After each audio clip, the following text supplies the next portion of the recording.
আজকে দুই টাইপের সার্কিট ব্রেকার নিয়ে শুধু আলোচনা করা হবে, তারপরে সিলেবাস শেষ। আজকে ক্লাস হবে খুবই সংক্ষিপ্ত, ঠিক আছে? তো প্রথম যে সার্কিট ব্রেকারটা এবং আজকে যে ক্লাসে যে দুইটা সার্কিট ব্রেকার নিয়ে আলোচনা করা হবে এগুলা খুবই বেশি ব্যবহৃত হয়, হ্যাঁ, এবং মোটামুটি মডার্ন। তার মধ্যে একটা কি ভ্যাকুয়াম সার্কিট ব্রেকার, ঠিক আছে? Vacuum circuit breaker can be classified in the following two categories: vacuum interrupt installed in indoor switchgear up to 36 kilovolt, vacuum circuit breaker suitable for outdoor installation and having two or more interrupters in series per pole। তাহলে কি vacuum circuit breaker সাধারণত 36 কিলোভোল্টের rating এর আগ পর্যন্ত মোটামুটি ব্যবহার করা হয়, ম্যাক্সিমাম লিমিট হচ্ছে 36 কিলোভোল্ট। এবং এখানে কি ঘটনা আছে, having two or more interrupters। ইন্টারাপ্টারস মানে কি বোঝা গেছে? ইন্টারাপ্টারস মানে কি সার্কিট ইন্টারাপ্ট করে, ব্রেক করে।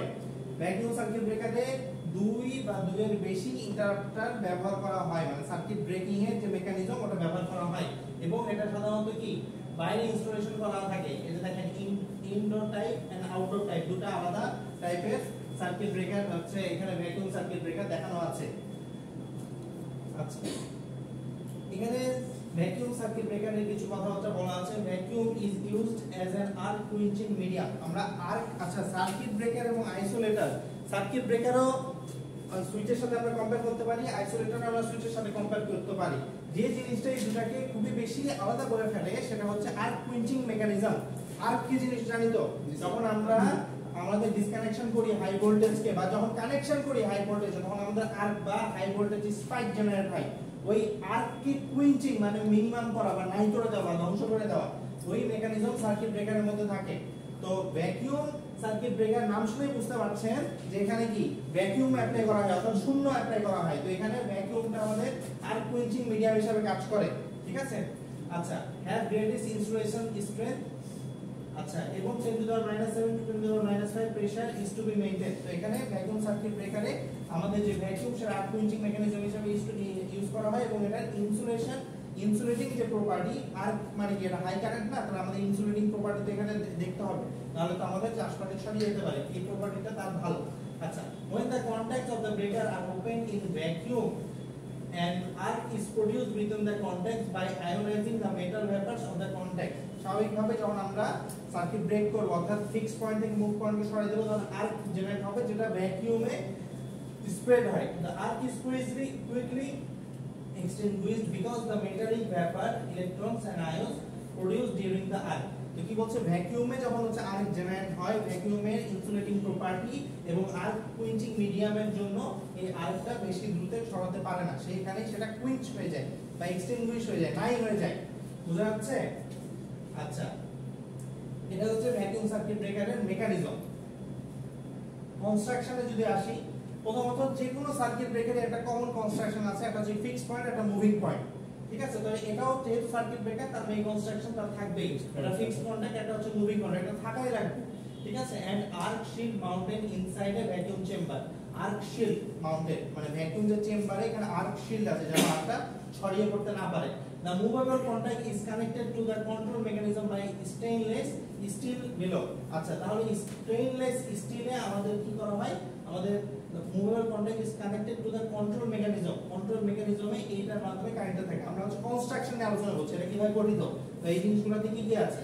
This enables the permanent sealing of the vacuum chamber so as to eliminate the possibility of leak। তো যেহেতু আমাদের এখানে মূল মন্ত্রই হচ্ছে আমরা এখানে ভ্যাকুয়াম অ্যাপ্লাই করব আর্ক কুইঞ্চিং এর জন্য, তার মানে কিন্তু এখানে আমাদের লিকেজের কোনো মানে জায়গা নাই। লিকেজ হলে কিন্তু বিপদ, ওখানে বাইরে ঢুকে যাবে আমাদের, কিন্তু তাহলে আর্কটা এক্সাক্ট ওয়েতে কুইঞ্চিং হবে না, কারণ আমাদের বায়ু মোটামুটি হাই ভোল্টেজে কি কন্ডাকশন স্টেটে চলে আসতে পারে।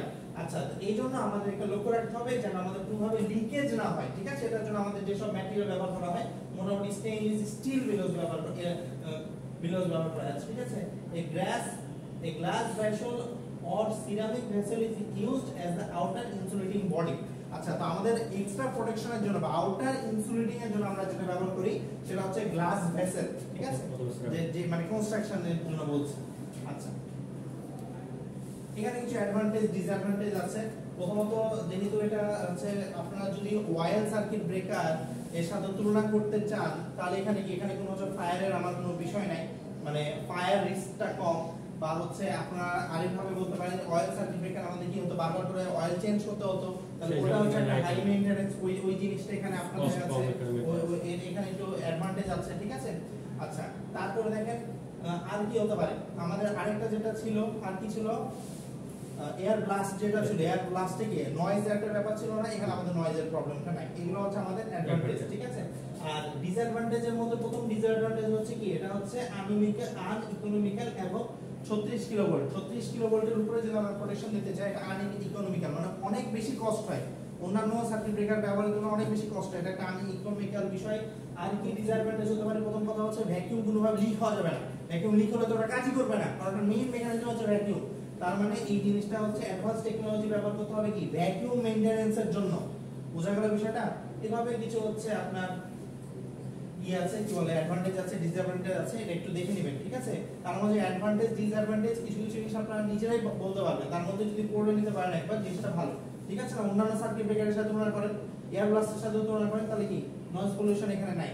অয়েল সার্কিট ব্রেকারের সাথে তুলনা করেন, তাহলে কি নো ফায়ার হ্যাজার্ড, ঠিক আছে।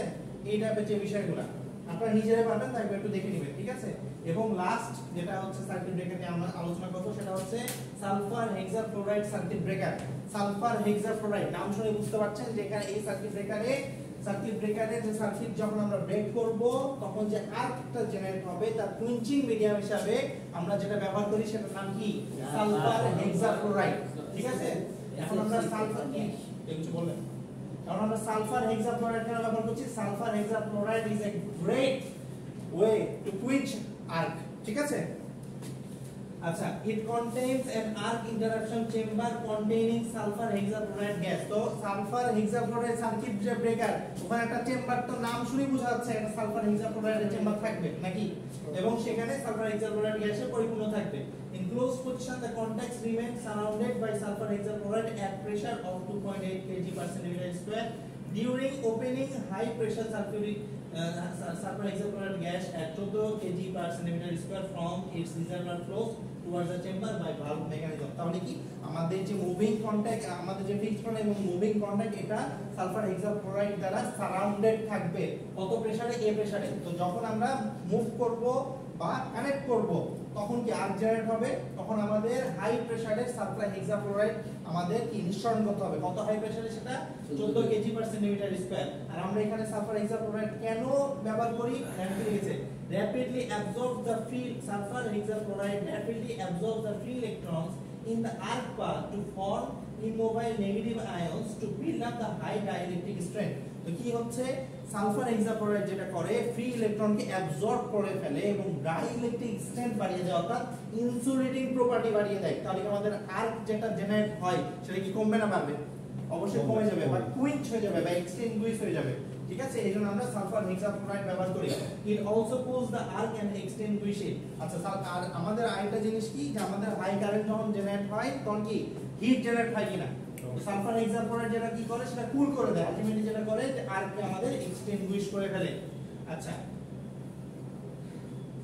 এটা হলো সালফার হেক্সাফ্লোরাইড সার্কিট ব্রেকারের কনসেপ্ট। তাহলে এখানে আমাদের কিছু অ্যাডভান্টেজ ডিসঅ্যাডভান্টেজ আছে। তো কিছু কিছু অ্যাডভান্টেজ আপনারা নিজেরাই জানেন কি অ্যাডভান্টেজ। অয়েল সার্কিট ব্রেকার আর হচ্ছে এর সাথে যদি তুলনা করেন, oil circuit breaker, air blast circuit breaker, vacuum circuit ব্রেকারের সাথে যদি তুলনা করেন, তাহলে কি কি অ্যাডভান্টেজ পাচ্ছেন? প্রথম অ্যাডভান্টেজ হচ্ছে এখানে কোনো অয়েলের ব্যবহার নাই।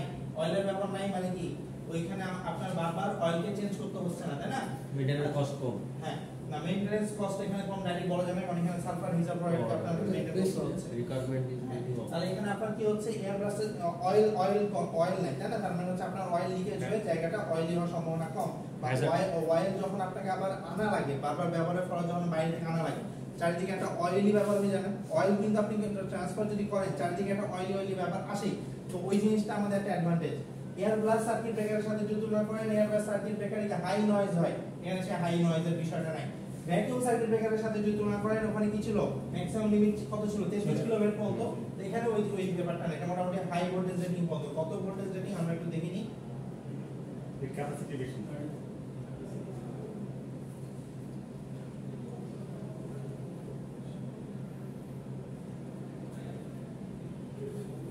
দেখেন অনেক বেশি, ঠিক আছে, 245 থেকে 700 কিলোভোল্ট পর্যন্ত। আর আমাদের ভ্যাকুয়াম সার্কিট ব্রেকারে কত ছিল, মোটামুটি 33 কিলো, আপ টু 33 কিলো। এর উপরে গেলে আনইকোনমিক্যাল হয়ে যায়, মানে করা যায় বেশি কস্টলি এটা বোঝায়, ঠিক আছে? তার মানে ভ্যাকুয়াম সার্কিট ব্রেকারের সাথে যদি তুলনা করেন তাহলে সালফার হেক্সাক্লোরাইডের অ্যাডভান্টেজ কি? সেটা হাই রেটিং এ কাজ করে, বোঝা গেছে? আচ্ছা, তাহলে ডিসঅ্যাডভান্টেজ গুলো কি কি হবে? যে হচ্ছে সালফার হেক্সাক্লোরাইড কিন্তু পয়জনাস, তো এটা যখন আপনি মুভমেন্ট করছেন এটা একটা ডিসঅ্যাডভান্টেজ, ঠিক আছে? তো সালফার হেক্সাক্লোরাইড এটা একটা ডিসঅ্যাডভান্টেজ। আরেকটা অ্যাডভান্টেজ কি, যে চেম্বারে আমাদের একটা লক থাকে সেটা লিকেজ হওয়া যাবে না, সেখানে কিন্তু মেইনটেনেন্সের একটা বিষয় থাকে। আচ্ছা, আবার কি, sulfur hexafluoride gas being heavier than the air settles in the surrounding and may lead to suffocation of the operating personnel। মানে বিষয়টা হচ্ছে কোনো কারণে যে লিক হয়ে যায়, সালফার হেক্সাক্লোরাইড এয়ার এর থেকে ভারী বেশি, অর্থাৎ সে আকাশে উড়ে যাবে না, সে নিচেই থাকবে। তো নিচে যখন থাকবে তখন কিন্তু আপনার নিচে অক্সিজেনের মাত্রা কমে যাবে। নিচে সালফার হেক্সাক্লোরাইড যদি বেশি হয়ে যায় মানে কি হয়ে যাবে, নিচে যদি একজন জায়গা দখল করে নেয়, নিচে যে জিনিসপাতিগুলো আছে বা অক্সিজেন যেটা আমাদের দরকার সেটা কমপ্লিট হয়ে যাবে না, তার মানে একটা সাফোকেশন হতে পারে যদি কোনোভাবে লিকেজ হয়ে যায়। এইগুলো হচ্ছে ডিসঅ্যাডভান্টেজ, ঠিক আছে? আচ্ছা, এবার যদি আমরা ওয়ার্কিং প্রিন্সিপলে আসি, ওয়ার্কিং প্রিন্সিপলে দেখেন স্বাভাবিকভাবে আমি যেটা কিছু আগে ওয়ার্কিং প্রিন্সিপলে অ্যান্সার বলেও দিয়েছিলাম, আমাদের সব জায়গায় একটা ফিক্সড কন্ডাক্ট থাকে, একটা মুভিং কন্ডাক্ট থাকে, এবং দেখেন চারিদিকে আমাদের দেখেন সালফার হেক্সাক্লোরাইড দ্বারা পরিপূর্ণ আছে। তো যখন আমাদের হচ্ছে এটা মুভ হয়, মানে হচ্ছে কি বলা না, মুভেবল যে কন্ডাক্ট এটা মুভ হয়, সেখানে এই চেম্বার দিয়ে সালফার হেক্সাক্লোরাইড কে ওখানে মিশ্রণ করা হয় যেন আমাদের আর্কটা কুইন্ট হয় বা হাই ইলেকট্রিসিটি ফ্লোটা আমাদের যেন চারদিকে ছড়ায় না পারে, বা জিনিসটা কুইন্ট হবে, এক্সটেন্ডুইস হয়। এটা কি বোঝা যাচ্ছে? এই দুই সার্কিট ব্রেকার কি বোঝা গেল? জি। আচ্ছা, আজকে ক্লাস এখানেই শেষ, ভিডিওটা অফ করে দিন।